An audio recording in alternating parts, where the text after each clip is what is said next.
it's most people's nightmare. I know, isn't that weird? Yeah. On occasion, it's my nightmare. Like, just every now and again, I think, oh, why am I doing this? Older, Amy it's harder. Poehler saying she and Ted Danson once had a conversation. It's like, isn't this embarrassing? And every now and again, I think, like, especially when I was in my 30s, wearing a cupcake dress as Glinda, flouncing about on a bed, and I was like, is this embarrassing? I don't know. I can't tell anymore. Like, I'm losing. Rob Johnson said the exact same thing to me recently in Beetlejuice. There was a day where he was like, some days I feel like I'm like a really great actor and I'm really enjoying this. And then there are other days where I feel like, this is so embarrassing. It's embarrassing. I'm mortified. Sometimes. What am I doing? Saying like preordained lines in the exact same spot in the exact same outfit at the exact same time. This is so weird. It's like when you talk to somebody and they say, but like you can change it up a bit. I'm like, oh no, you can't.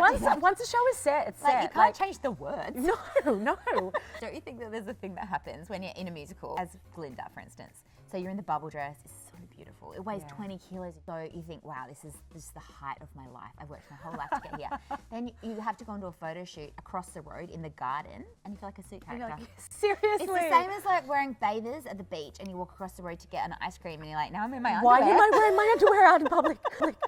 And that's the thing. Like, performing requires so much of yourself.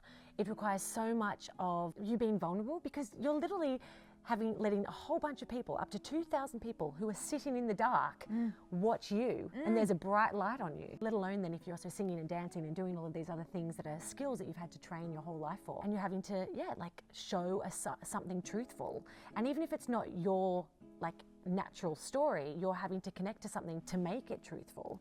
So it's a really vulnerable thing, and so you have to let what's happening in your life come out. And don't get me wrong, we're super privileged to get to do it. It's a joy. Oh, this is all like is like the base. The given. We're so lucky. Yeah. This is but so great to do. But it's scary. It can be really scary. Oh, it is.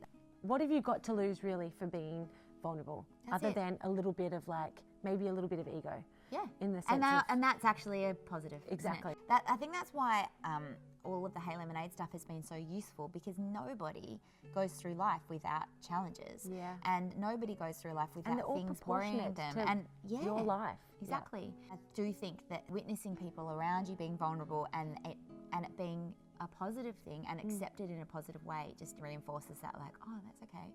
We're all humans, and yet we all spend such a lot of time often pretending that we're, have neat hair, and we are so, trying to put this image out there of being put together.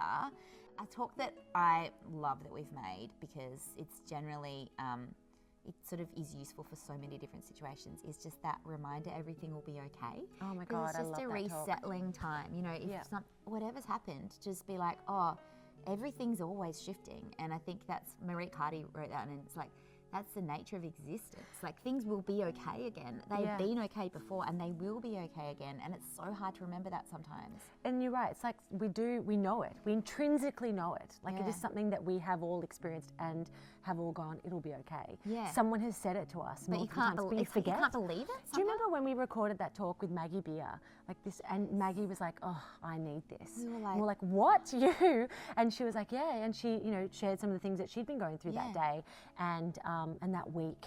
And, and I remember hearing her deliver the section where she's like, just watch the feelings move like a lava lamp, blop, blop, blop, like little feeling blobs. And I remember hearing her say that, like blob, blob, blob.